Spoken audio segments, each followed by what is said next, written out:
My twin sister stole my identity and ruined my life, so I waited until her wedding day to take it all back. Jade and I are identical twins, down to the shape of our eyes and smiles, but that's where the similarity ends. I've always been the practical, frugal one, while Jade shines bright like Scottsdale, Arizona, always dazzling and uncomfortably warm. We grew up sharing everything: clothes, friends, even sometimes boyfriends. What I didn't realize I was sharing for years was my social security number. I discovered the truth when I applied to rent my first apartment after landing a job as an elementary school teaching assistant. It was my little dream, a one-bedroom near downtown with a balcony overlooking Camelback Mountain. Everything seemed within reach until the leasing agent checked my credit report and frowned like I was a criminal. "Were you aware your credit score is down to 340? You have $47,000 in unpaid debt across 17 different accounts." I froze. $47,000? I'd never owned a credit card in my life. That night, I printed my full credit report from the library computer, hands shaking, stomach churning, reading it over and over until I was sure it wasn't a nightmare. Over the past 3 years, Jade had opened 17 accounts in my name. She bought a white BMW, enrolled in grad school for communications, or at least paid for the degree, vacationed in Napa Valley, and lived in a penthouse in Old Town I'd only dared to drive past. Meanwhile, I was juggling 2 jobs at a restaurant and daycare, scrounging every penny, living in a rundown apartment with roommates, and letting dirty dishes pile up in the sink. The next morning, I showed up at Jade's apartment holding a copy of the credit report. She sat there trimming her nails, perfect nude polish, unflappable when I slammed the stack of papers onto the table. "I just needed the money," Jade said, her tone casual, like she was talking about borrowing my college graduation sweater. "And I thought you'd understand. We're twins. Yours is mine, right?" I stood there, staring at the person I grew up with, and realized one thing: if the law wouldn't punish Jade, I would. Jade didn't apologize. Instead, she smirked in that infuriatingly familiar way. "You're always the responsible one. You'll find a way around this." She shrugged, as if I was whining about her borrowing my lipstick without returning it, not destroying my financial future. I left her apartment with my fists clenched, head throbbing with anger, but I still believed the legal system would do the right thing. For the next 6 months, I worked through every possible channel, filed fraud reports, wrote statements for the police, hired a lawyer, disputed each account with banks and credit agencies. Every response said the same thing: because we're twins and Jade knows all my personal info, from my social security number to the name of my first dog, it's hard to prove fraud unless you have definitive proof, like video of her swiping the cards. I couldn't cancel the credit cards either. On paper, Jade was using them legitimately. As I struggled with debt collectors' calls, emails demanding payment, and the looming fear of lawsuits, Jade lived the influencer life. Rooftop brunches, spa treatments, shopping at Fashion Square as if there were no tomorrow, all using my identity. When the wedding invitation arrived, I almost laughed in bitterness. It was gold foil embossed, raised lettering, sealed in a wax-stamped envelope, as perfect as the image Jade was projecting. Ethan, her fiancé, was an investment specialist from a wealthy family in Scottsdale. He thought he was marrying someone financially stable, someone who worked in nonprofit charity, totally debt-free. I knew this because at the coffee shop where Jade invited me, she went on and on about her new, exciting life with Ethan, then slid a cream-colored envelope toward me. "I want you to be my maid of honor," she said, eyes sparkling like she'd just watched a tearjerker on TikTok. "We're family. We support each other, right?" That's when I realized in the coldest clarity that justice wouldn't come through a complaint or a phone call, but it could come where she least expected it, at her wedding. I smiled at Jade's invitation to be maid of honor, making my face look so warm it felt like my heart was freezing and crumbling at once. "Of course," I replied, voice saccharine enough to make anyone shudder. "I'd be honored." At that moment, a thought broke through, clear as the June sun in Scottsdale. If the law couldn't touch her, I'd use Jade's lavish wedding to expose the truth. I wouldn't yell at her, claw, or make a scene fit for a daytime talk show. I'd play by her rules, quietly, politely, but every step would lead her into the trap she set for me. I began to become the ideal sister. I scheduled cake tastings, picked venues, hired photographers, coordinated vendors, all to help the bride focus on her charity work. In reality, Jade did nothing but get fillers and shop at luxury boutiques, but it worked in my favor. I signed contracts as the point of contact, yet made sure all financial responsibilities were explicitly hers. A lawyer friend helped me draft subtly unfavorable terms no one would notice. I also started collecting evidence. Every time Jade used a credit card opened in my name for a $500 skincare set or a bachelorette party trip to Las Vegas, I documented it. I captured photos of her swiping the card, bank statements, and Instagram posts captioned, "Treating myself after a long week of hard work," even though she'd never worked an honest day in her life. I hired a private investigator, a Latin ex-financial crimes detective from South Phoenix. After a week of surveillance, he delivered a comprehensive dossier: schedules, photos, receipts, even video of Jade proudly flashing a newly opened credit card to friends at a rooftop restaurant. The name on the card? Lena Morgan, my name. While Jade lived her Instagram queen fantasy, I was still teaching part-time, eating instant noodles and paying off every debt, down to the last dime with coffee shop tips. But I no longer felt powerless. Every invoice Jade signed, every wedding gift she ordered in my name was another step toward an outcome she never expected, and I would be there to witness it, from the front row. 3 weeks before the wedding, I met Ben at a quiet Scottsdale downtown cafe, wicker chairs and soft jazz playing overhead. Ben is Ethan's college friend and now a corporate lawyer known for his meticulousness and discretion. I knew that if anyone could see the truth behind Jade's facade, it was him. "I need you to look at this," I said, sliding a thick folder across the table. "But promise me you'll hear me out before reacting." Ben nodded silently. I started at the beginning, shattered credit reports, bank statements, photos of Jade using credit cards issued under my name for spa treatments, wedding expenses, even a pre-wedding honeymoon trip to Mexico. I pointed out her geotagged Instagram posts, places I'd never been, while I was still wearing my barista uniform at the neighborhood cafe, pouring cappuccinos for school parents. Ben paused longest over the documents showing Jade opened 2 more credit cards. Again, under my name, using Ethan's income information. "She's planning to drag Ethan into this fraud," I explained, low and steady. "After the marriage, she'll legitimize her access to his income through the debt under my name." Ben leaned back, clasping his hands. His face twitched as if calculating the situation while fighting disgust. "This isn't just financial abuse," he said softly. "This is criminal conspiracy, and Ethan will be her next victim." I looked him in the eye. "I can't let that happen. Can you help me?" After a pause, he nodded. "I will, but we have to act smart and at the right moment. She's got plenty of tricks to cover her tracks. We have to catch her when she can't deny it." I didn't hesitate. "At the wedding, in front of everyone." Ben smirked, one of those half smiles that let you know he was a step ahead.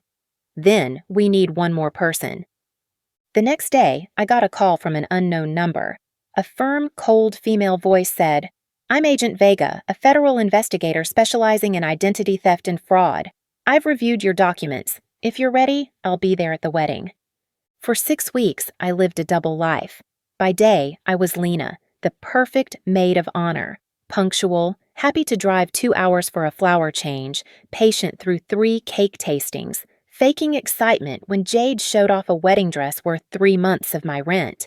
Meanwhile, Jade did nothing but get fillers and shop luxury boutiques.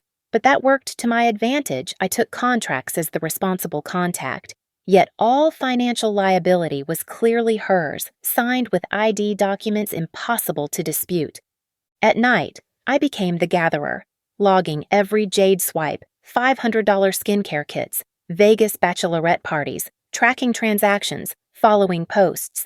I hired the private investigator to shadow her charity trip to Los Angeles, which turned out to be a luxury mini vacation.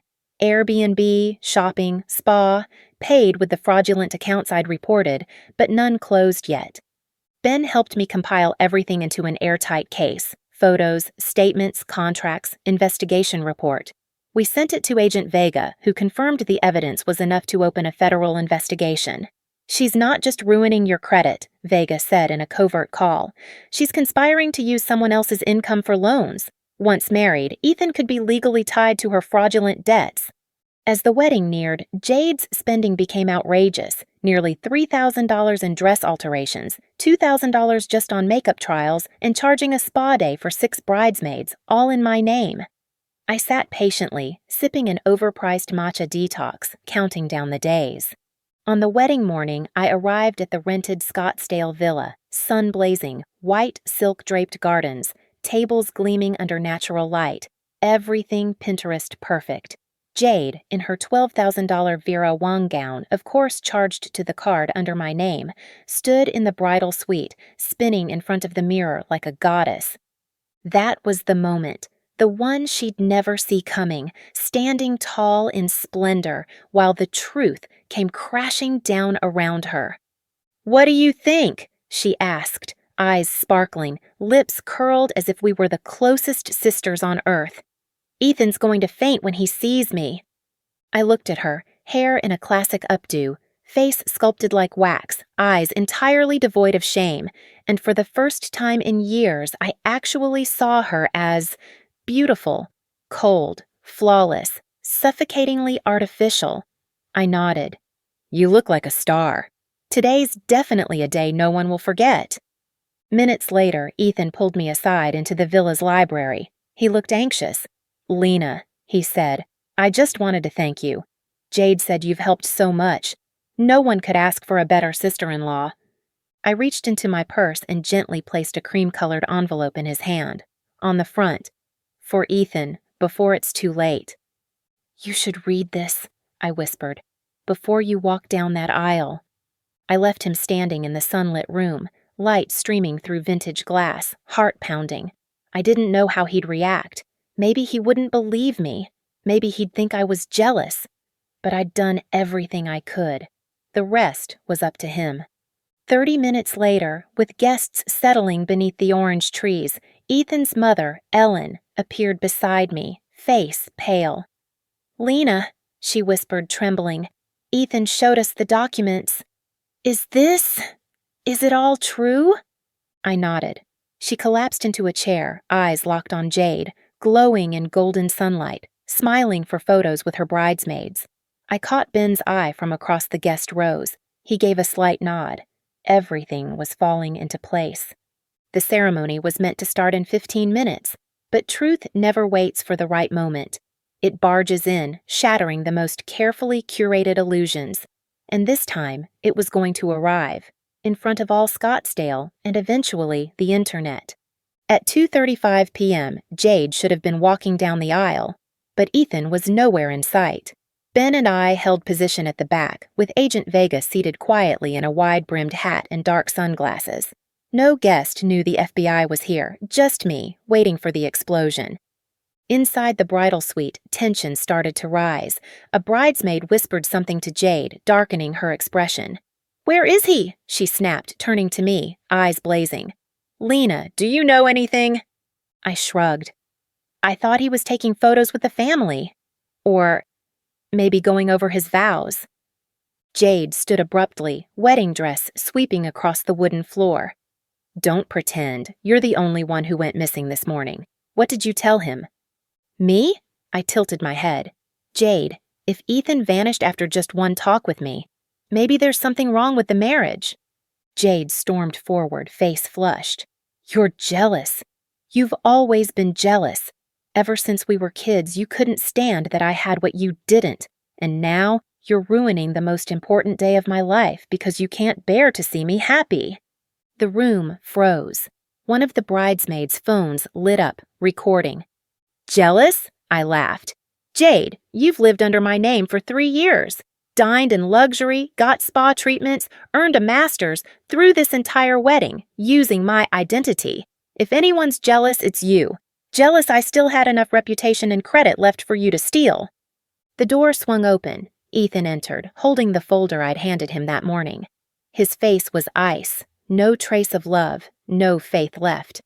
Ben followed, quietly closing the door behind him. "I think you should explain this," Ethan said, placing the file on the vanity. Jade looked stunned, like she'd been electrocuted. "She made it all up. She's delusional." Ben nodded and pulled out his phone.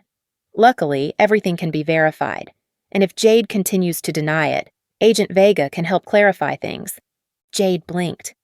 "Who?" I turned. Agent Vega was walking toward the room, slow, steady, unrelenting. Her eyes cut through the layers of gloss and glitter on Jade's face. And in that moment, I saw it. Panic. Flickering in Jade's eyes for the first time. She backed up a step as Vega entered, gaze colder than the sparkle on Jade's gown. "Jade Morgan?" Vega asked, voice calm, not loud, but sharp enough to silence the room like a church bell tolling doom. "Who are you?" Jade demanded, panic clumsily masked as defiance. "Federal agent," Vega said, "investigating charges of identity theft, financial fraud, and unlawful use of personal information. You are accused of using another's identity to open credit lines, take loans, and engage in consumer activity under the victim's name." She placed an FBI-stamped folder next to the one Ethan had brought. "We have a warrant for your arrest." "No!" Jade screamed. "This is a mistake! Ethan, you can't let them do this! I'm your fiancé!" Ethan didn't flinch. "No, you're a fraud." The air exploded. A bridesmaid stumbled back, spilling her champagne. The photographer lowered his camera, unsure whether to shoot or flee. Ethan's mother stepped in from the hallway, clutching her chest, face pale. And me? I stood there, completely calm, as if I had rehearsed this scene 100 times because I had. Suddenly, Jade bolted. She flung off her veil, tripped on her train, and fled the bridal suite like a flash of white streaking down the hardwood corridor. Outside, guests screamed. Someone yelled, "She's running!" But 3 seconds later, 2 security agents in black suits, Vega's team, had her pinned on the lawn, right in front of the wedding photo backdrop. Her dress ripped at the thigh, hair wild, mascara streaking. The wealthy Scottsdale crowd stood frozen. Some pulled out their phones. One was live streaming. I stepped outside just as Vega snapped the cuffs onto Jade's left wrist. "You have the right to remain silent. Anything you say can and will be used against you in a court of law." Jade thrashed like she was on fire, her glare burning through me. "You planned this from the start." I leaned in, whispering just loud enough for her to hear. "Yes, every step, and you walked right into it." A shutter clicked. The photographer, who knows when, had raised his camera again. A perfect shot, the bride in handcuffs, green grass, golden light, and the truth finally exposed. After Vega and her team escorted Jade off the property, silence swept over the venue. The wedding garden sat still. Benches beneath the orange trees still lined with fresh flowers. The "Welcome to the Wedding of Ethan and Jade" sign shimmered in the sunlight. But the wedding, if you could still call it that, was over. Ethan stood staring after the FBI car, still holding the now unnecessary folder. No one spoke to him. No one needed to. The story had told itself. I walked up to him, not to apologize because I had nothing to be sorry for, but to return what he'd almost lost. "I didn't want you to get dragged into this," I said softly. I knew this could break more than just the ceremony. Ethan nodded, not meeting my eyes. "I know, and thank you for not staying silent." We didn't hug, no tearful hand-holding, just 2 people standing amid the rubble of a wedding, staring at the empty space where a white rose altar should have been. Guests slowly began to leave. Some gave me sympathetic looks, some avoided my eyes, and a few held expressions of quiet admiration, like they'd just witnessed a war where the underdog won. Ben approached and gave my shoulder a light pat.